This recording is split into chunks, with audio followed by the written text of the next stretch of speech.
What you know is that for the past 2 years, you've been asking me questions and coming to me for news, reports, exciting breaking updates, and everything else that's about technology. And not just computer technology, but computers and internet, cameras, phones, TVs, home gadgets, home networking, anything that's got buttons, lights, blinks, beeps, turns on, or is otherwise interactive and plugs into a wall. I'm the guy you come to for answers. I constantly try to make sure that you've got the right things out there because I live and breathe this. What you may not know is that before these 2 years that we've been engaging this way, I've been in this industry and in this space for over 15 years more than that.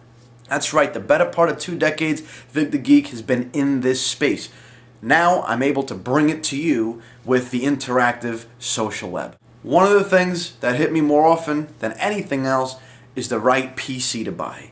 Sometimes you come to me, sometimes I come to you. I will actually take some time on the weekends and walk around and look at shoppers that are getting no or bad information or are just clueless in the aisles of stores like Best Buy, getting ready to turn over hundreds of dollars they work very hard for to get a new PC and help steer them in the right direction. There's a big change going on right now in technology, especially in the computing space. And it is the difference and the war between netbooks, laptops, ultrabooks, and of course, as always, the cheese stands alone, Apple machines, the Mac. So today is about breaking down some differences. Okay, let's set things straight. Let's define some terms for you. Number 1, netbooks, they're dead. They're down 34% in sales year over year. They're over. They had their day in the sun, and you know what, about 3 years ago was when they finally started to fail once and for all. They're a dead medium due to tablets. While we're on tablets, not really a category I'm going to talk about, but while we're on tablets, quick aside, they are not yet PC replacements. They will be. If you just want to surf the web and check email, then you're good. You don't really need a PC. But if you are a PC, and when I say PC, I mean laptop, desktop, Windows, Linux, Unix, Mac, etc. Any platform. Talking about a computer. PC shorter. If you're a PC user, you need a PC. Bottom line. Tablets will supplement your life, but they're not replacements just yet. Numero dos. Full-size form factor laptops. By far, the best purchase you're going to make out there. See, years ago, the amount of money you spent on a laptop, you got this amount of performance. That same amount of money on a desktop, you got this amount of performance. Not anymore. Prices have come down where they're just about equal anymore. You'll still get a bigger bang for your buck out of a PC, but desktop PC, not as important as it used to be. Laptops are good. They give you the portability. They give you what you're looking for at reasonable prices.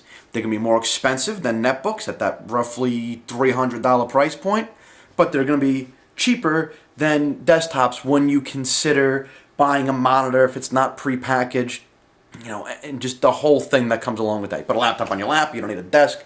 There's a lot of things that make laptops better. The portability is a big one. Batteries have come a long way compared to years ago. Number 3 are the ultrabooks. And ultrabooks are like laptops. They're just a new category, a new form factor of laptops. They're super, super thin. Right? That's all the differences. But because of that difference, there are other things, other collateral items that need to be considered. The fact of the matter is that they're not, plain and simple, going to have CD-ROM drives.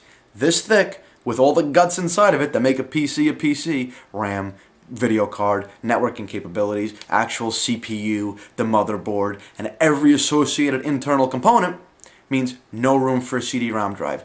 That's going to be a limitation. Now, you may not think you're going to need a CD-ROM drive because how often do we throw CDs in our computer? The one time you need that, you're really going to need it. Get a piece of software. Anything. Windows, Office, specifically something like Office. You want to install Office on your computer so you can use Word and do Excel. How do you get it on your computer? Now, to say that there's no way, 1, you can fork over more money and get an external drive. 2, you can network your machines and share your CD-ROM drive, but not everybody's up to that networking challenge in the home. Something to consider. Up next are the desktops. Becoming less and less usable and needed, the use cases for a desktop computer is shrinking.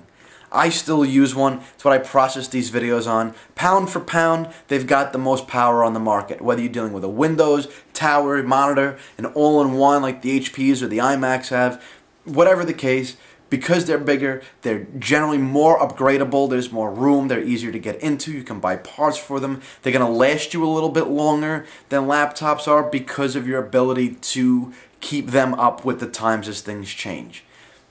It's all up to you though, it depends on what your use case is, whether you go laptop or desktop. That's entirely on you. Most important thing here is the whole PC, Apple/Mac war. Windows, Mac. No matter what Apple seems to do, like becoming the most valuable technology company on this big blue marble, they're always the underdog. People want them to fail for some reason. And I know what a lot of it is in the PC side of this space, and it's the fact that they are more expensive. It's what detractors and even some of the fanboys have come to call an Apple tax. You get a machine on the Windows side, you get a machine on the Mac side, fairly comparable, but you look at the price tags, not so comparable. You may have a $1,000 machine on the Windows platform that's $600 on the Apple platform. And they say, well, that's a $600 Apple tax. What you don't know, more often than not, is the specifics about why that happens. Yes, they are inflated. I understand that. I've shelled out. I've paid my share and most of your share on the Apple tax because that's all I buy at this point. But they're not as inflated as you may think they are. That's not a $600 gap. Make it about $300 because there are little things that don't show up on the front page of spec sheets that you need to dig a little bit deeper about to really understand the difference. So what are some of the differences that make it worthwhile to spend that money, pay the Apple tax, make up that difference, and make that move? Well, up until recently, it was the virus thing. Macs did not get viruses. Not that they didn't get viruses, they couldn't get viruses, but it just didn't happen as often. And that's because the people that write viruses want to cause destruction. And for a long time, Mac's market share was about this big. Very, very small. Why write a virus that I can affect 6 people when I can affect 600 million people on Windows? As more and more Macs show up, it becomes increasingly popular to the maniacs that write viruses to create things that will cause destruction for the Mac platform. There are 2 big things that only the Mac platform has, and it may not seem like a big deal to you, but over time, it is a very big deal. 2 major components that make it worthwhile. The first one is the screen. If we look at HP's Ultrabook, the one that goes right next to the MacBook Air, tiny, thin, light, ultra portable, super sexy and sleek looking, same brushed aluminum kind of look. Let's look at the screen on that. Now that screen in 13-inch, both of them in 13-inch. The HP Ultrabook has a screen resolution of 1366 pixels by 768 pixels. The MacBook Air is 1440 by 900. Now you go 1366, 1440, less than 100. 768 to 900, just over 100 pixels in each direction. Not a big deal. But when we go that many more pixels this way, by that many more pixels this way, we know about area, starting in like the 4th grade. Length by width equals area. 132, a difference by 74, that difference, put those together, that's almost 10,000 less pixels in that, in the same screen real estate. So you've got a lower resolution, not as crystal clear, not as sharp. The other thing that they do is what's called anti-alias fonts, or font smoothing. You can look at a Windows machine all day long because that's what you know. Look at a Mac machine all day long, and initially you're going to say, wow, that's more beautiful, it must be the resolution. And it is, in part. What it really is the font smoothing. Anti-alias fonts will provide scientifically proven less eye fatigue. Put them side by side. Put a Windows machine and a Mac machine and mimic your actions. This web page, that web page, this email, that email, this document, that document, etc. all day long and read constantly. What you will find is the eye strain on the Windows machine is significantly greater than the one on the Mac. And it's not a Mac thing, it's not the Mac so awesome, Windows can't do it. They just don't do it. Anti-aliased, smooth fonts make a difference. The display is that much more beautiful, smooth, easier to read, less harmful on your eyes. That's a big deal. The other thing is the physical box itself. I don't come from an all-Mac world. I'm in one now. But up until 2006, I didn't want to know from Apple, and you've seen my fanboy videos in the past, that if you sent me a QuickTime video, I wasn't going to watch it.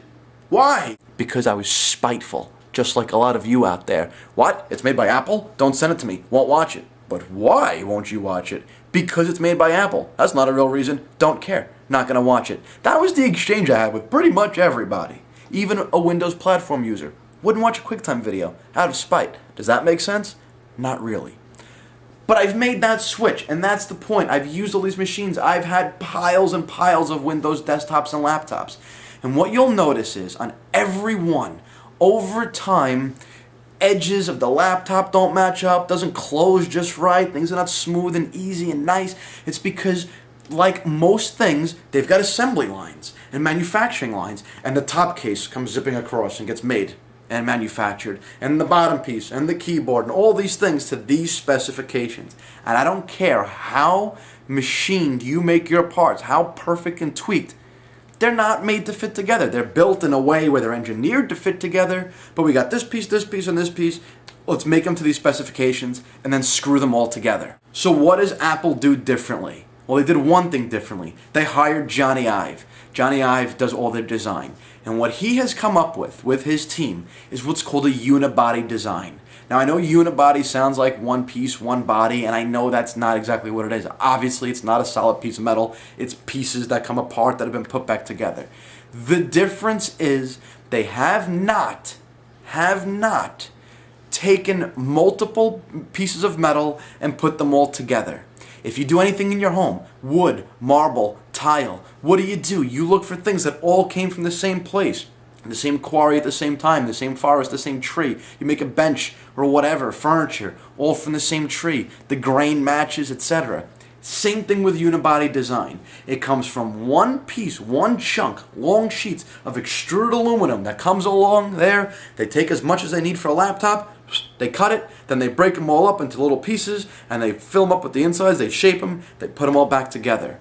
Yes, it's multiple pieces. The difference is it started from one piece, which means when they get it all put back together, each of those pieces, top lid, top half that you rest your hands on where the keyboard goes into, and bottom piece that holds it all together, are all exactly mated to fit together because they all used to be one. Not you make this, you make this, you make this, and then we'll put them all together later. And hopefully they all fit with no little imperfections. These are all one piece that's been split apart, filled with things, and put back together. That's going to fit more naturally. They are mated because they used to be one. So, you take those two things, the unibody design, the anti-alias font, and let's even throw in that third thing, the screen resolution in there. Now let's look at the ultrabook. $1,000 for a 1.6 Core i5. Sound good? MacBook Air, $1,300 for a 1.7 Core i5. Little bit faster processor, unibody and design for sturdiness and long lasting, anti-alias fonts for eye fatigue, higher resolution for games, videos, document editing, whatever you do on it that makes it look nice, cleaner, and crisper. Is that a $300 difference? I'd say so. Before, the difference was $1,300 on a MacBook Air and $600 on a laptop. People were comparing them. Different machines. You know how we can prove that? Because everybody, HP, Acer, etc., have all gotten into the ultrabook game now. Netbooks, no good. Small and portable, but not really portable because they damage easily because they made of cheap plastic with spinning hard drives, low resolution screens. Nothing really good to be said about them. They were the greatest thing in the world when they came out because nothing else was in that size. But now there is, so those are gone. Tablet, next thing. Good, handy. If you're a web surfer, an emailer, want to play some games, maybe do some video chat, that's all you really do. Read some books, fantastic. You don't need much else. You're good. You want to write long emails, documents, really revise things, create a lot of content. Not the best thing in the world. Not yet PC replacements. They will be one day. In the meantime, though, let's take those out because they don't really fit our needs. We've got the ultrabooks, a little bit higher in the pricing scheme, so let's not really worry about those. At least with regular laptops, you've got the MacBook side, you've got the Windows side in there. To get comparable specifications, you're gonna be paying close to the same. You will pay more for the Apple. Bottom line, I know that Macs are higher in price. But let's think about why they are and use that to kind of close that gap. When you look at $600, let's bring it up to about $300 or so on average. That's about the difference. Okay? It's about a 50% smaller gap in price than what people give it credit for, because they don't understand the small things, the unibody design, the anti-alias fonts, the screen resolution. So there you go, a little breakdown for you. If you have any other questions, specifics, you want me to look up model numbers, shoot me a message. Happy to do it. In the meantime, I hope that sheds some light on why prices are the way they are and what you really should be looking at. Hope it helped. Talk to you soon.